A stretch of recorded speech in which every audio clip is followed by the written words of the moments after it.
So guys, today's video we're going to talk about Master Rule 5 and how Master Rule 5 brought me back to the game, because initially the way they changed the game with Link Monsters made me walk away. So let's go.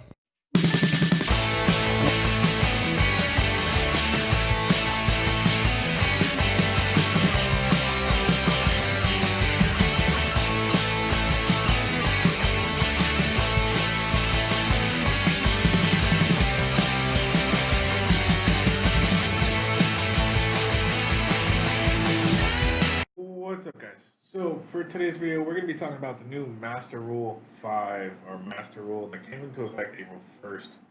Obviously it is late May, but being that I just got back into the game, this is something that I'm just learning about now actually. So pretty much the way this goes is when they came out with Link Monsters, they changed the game drastically. It became you have to play Link Monsters if you want to play the game.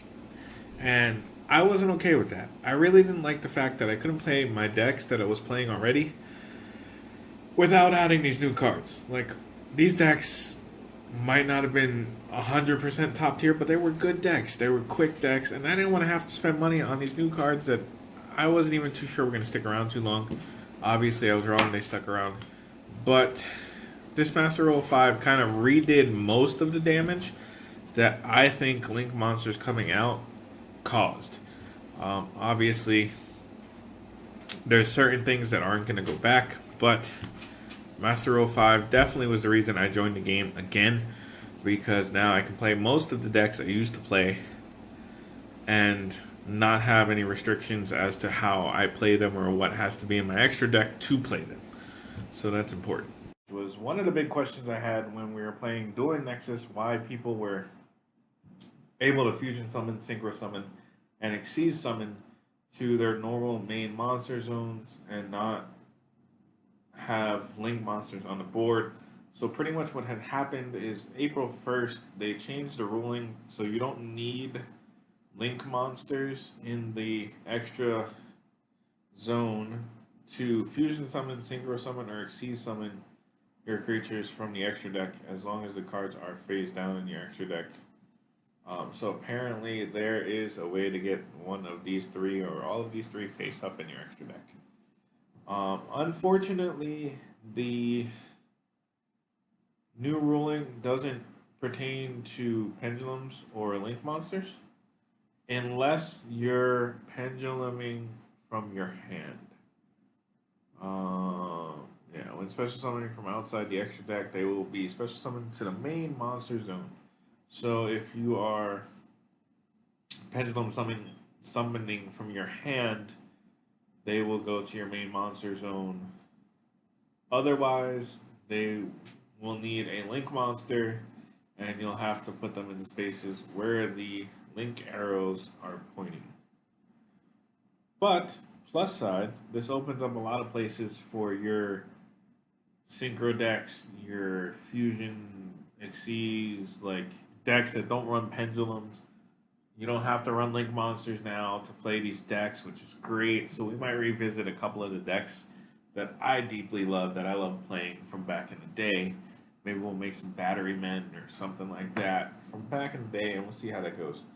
But yeah, so this is that new ruling, guys, effective April 1st, 2020.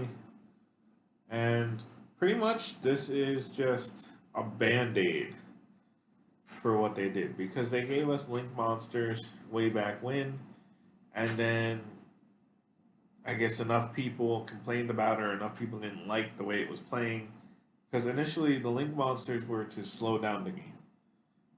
Obviously it did that, but I think they did lose a portion of the player base because of it, because they couldn't play all these um, synchro based decks and stuff without all this hassle, because now they had to make room in their extra decks for Link Monsters when all they want to do is make like 3 Stardust Dragons in one turn or whatever have you, you know? And then having to make room for Link Monsters was just a pain in the ass for everyone involved. So, that being said, this is just kind of a band-aid, because pendulums, are still kind of stuck because once they die, they go to the extra deck face up. But then to re-pendulum them, you will need your link monster with the link arrows. So they kind of only half fixed the pendulum issue. I mean, I can't think of any really other ways to put it besides a band-aid. So, guys, that's my opinion on this, and this is how the ruling is worded. This is how it all works. And if you guys want to find this, Yugiohcard.com, type it into Google, it'll come up, and you guys can research this. Let me know what you guys think down below. Was it just a band-aid, or was this just kind of Konami realized they did something wrong, and they went back to the drawing board to kind of fix the mistake slightly without totally ridding the game of link monsters? Because obviously they're not going to just stop making link monsters. Like, at least till the new season's over, they're going to still have link monsters. But this was kind of their way to say, hey, well, we heard you guys. Here's kind of a way to fix it. Let me know down below. Also, give the video a big thumbs up. And don't forget to hit that subscribe button because we do all types of Yu-Gi-Oh content, guys. And I'll see you in the next video.